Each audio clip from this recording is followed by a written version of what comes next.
Hello friends, आज के session में हम देखने वाले हैं हॉफमन्स bromamide degradation reaction.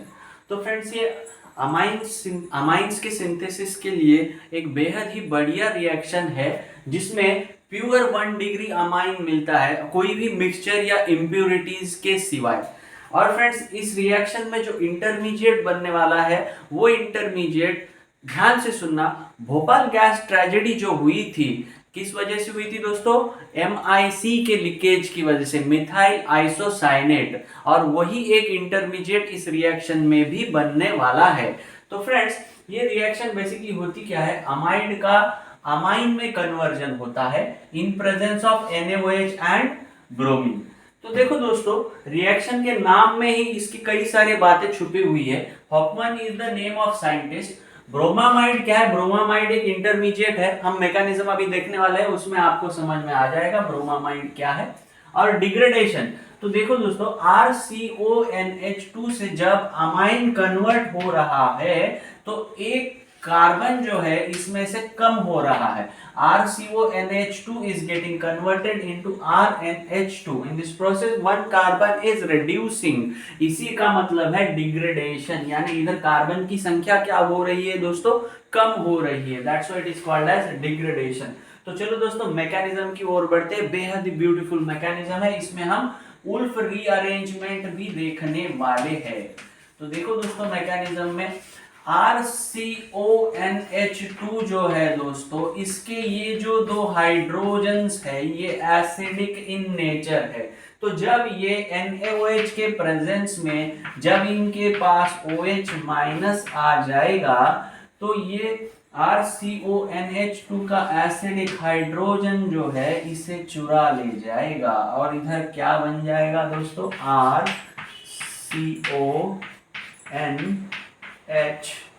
Minus. N के ऊपर क्या आ जाएगा दोस्तों? जब ये हाइड्रोजन H प्लस के फॉर्म में 2 इलेक्ट्रॉन पीछे छोड़ के OH के साथ चला जाएगा तो इधर बन जाएगा RCON-H। जैसे ही इधर नेगेटिव चार्ज आ जाएगा ये क्या करेगा? ब्रोमीन मॉलिक्यूल में डाइपोल इंड्यूस करेगा, जिस वजह से delta positive and delta negative charge आ जाएगा ब्रोमीन के ऊपर और ये इस तरह से ब्रेक हो जाएगा और नाइट्रोजन अपने इलेक्ट्रॉन्स इस ब्रोमीन को देके इन दोनों के बीच में बॉन्ड प्रस्तापित होगा और Br- इधर से चला जाएगा। तो देखो दोस्तों, इस तरह का इंटरमीडिएट जो हमें मिलने वाला है, this intermediate is called as bromamide. इसे क्या कहते हैं दोस्तों? ब्रोमामाइड। इसीलिए रिएक्शन में भी हम नाम में देख सकते हैं हॉफमन्स ब्रोमामाइड डिग्रेडेशन रिएक्शन।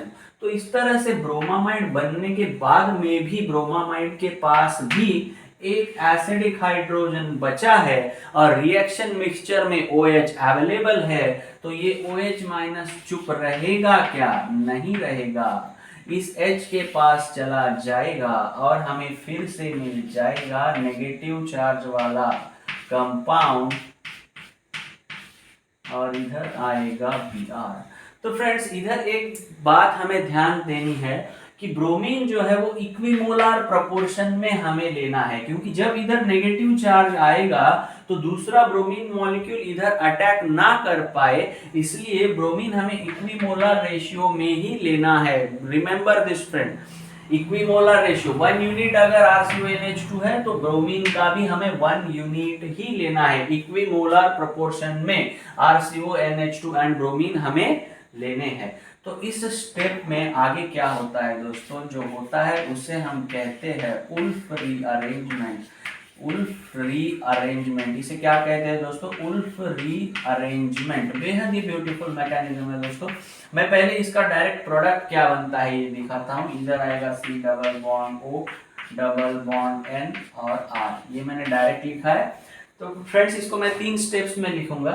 होता क्या है दोस्तों, ये negative charge less electronegative atom पे स्टेबल रहेगा क्या? ज्यादा नहीं। O के ऊपर नेगेटिव चार्ज रहेगा तो ज्यादा स्टेबल रहेगा। तो ये इस तरह से ऐसे रेजोनेंस में जब नेगेटिव चार्ज O के ऊपर आएगा और इधर की लोन पेयर इधर डबल बॉन्ड प्रस्थापित करेगी तो तुरंत इमीडिएटली जैसे ही ये नेगेटिव इधर चार्ज बनता है ये फिर से बैक बॉन्डिंग करके वापस C के साथ बॉन्ड बना देता है और ये R और C का बॉन्ड ब्रेक हो जाता है और कुछ इस तरह का कंपाउंड बन जाएगा और इधर से R माइनस चला जाएगा। तो देखो दोस्तों, ब्रोमीन जो है ये वेरी गुड लिविंग ग्रुप है।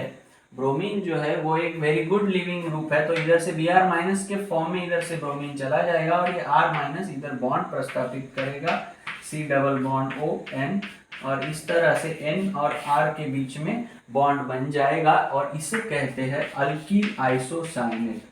Alkyl isocyanate. तो फ्रेंड्स, इधर अगर R की जगह पे मैं अगर मिथाइल ग्रुप डाल दूं, अल्कील अगर हमारा मिथाइल है तो ये बन जाता है methyl isocyanate MIC, which was responsible for Bhopal gas tragedy. Bhopal gas tragedy में जो इतने हजारों की संख्या में लोगों की मौत हुई थी, यही वो टॉक्सिक गैस है जो रिस्पॉन्सिबल थी भोपाल गैस ट्रेजेडी के लिए।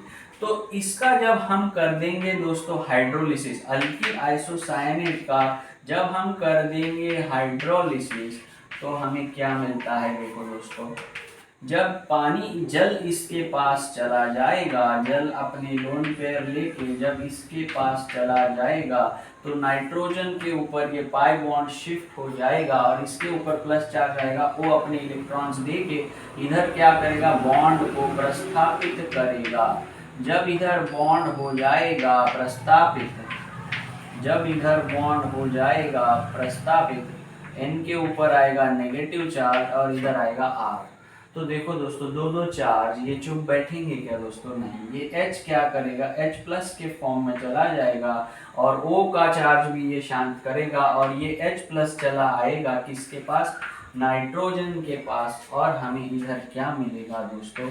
C डबल बॉन्ड O, इधर आएगा OH और इधर आएगा NH एंड R। तो फ्रेंड्स, अगले स्टेप में क्या होता है, जरा ध्यान से देखना। अगले स्टेप में इधर जो O और H के बीच में का बॉन्ड जो है दोस्तों, थर्मोडायनामिकली ये स्टेप इस तरह से CO2 को बनाना ज्यादा फेवरेबल करती है।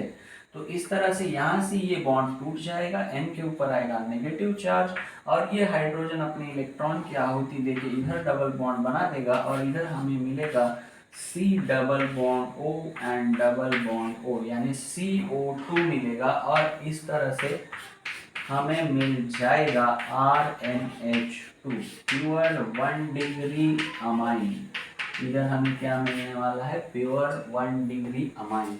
इस रिएक्शन का लिमिटेशन कहिए दोस्तों या ड्रॉबैक कहिए कि ये है, यहाँ पे हमें 1 डिग्री अमाइन ही बना सकते हैं। हम इस रिएक्शन को यूज करके 1 डिग्री अमाइन ही बना सकते हैं, यानी हमें ऐसा ही अमाइड यूज करना पड़ेगा जिसके नाइट्रोजन पे 2 हाइड्रोजन्स है।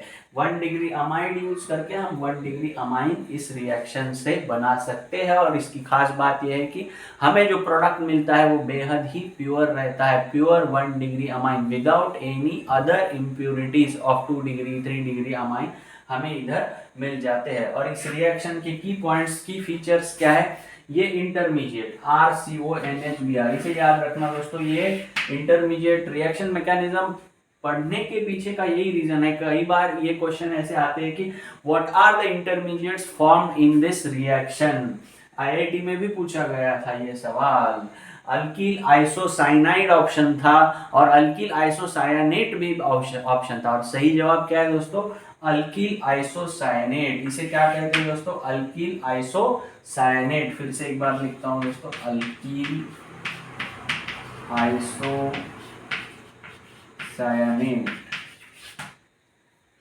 और दोस्तों, जब ये R इधर से इधर शिफ्ट होता है, ये जो उल्फ रीअरेंजमेंट है, इसमें क्या होता है? R इधर से शिफ्ट होकर N के साथ बॉन्ड बनाता है। तो इस शिफ्टिंग में R का कॉन्फ़िगरेशन चेंज नहीं होता है। अगर ये वाला अल्कील ग्रुप का कॉन्फ़िगरेशन अगर R है तो शिफ्टिंग के बाद भी इसका कॉन्फ़िगरेशन R ही रहेगा, और इसका अगर कॉन्फ़िगरेशन S है तो इसका कॉन्फ़िगरेशन ऐसे ही रहेगा, it will not change after rearrangement.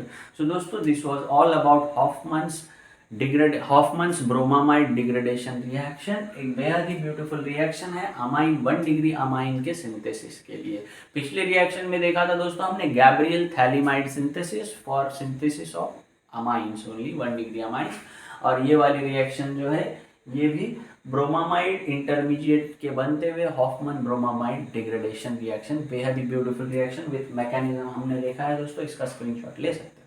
Thank you friends, हंसते रहे, पढ़ते रहे, मुस्कुराते रहे।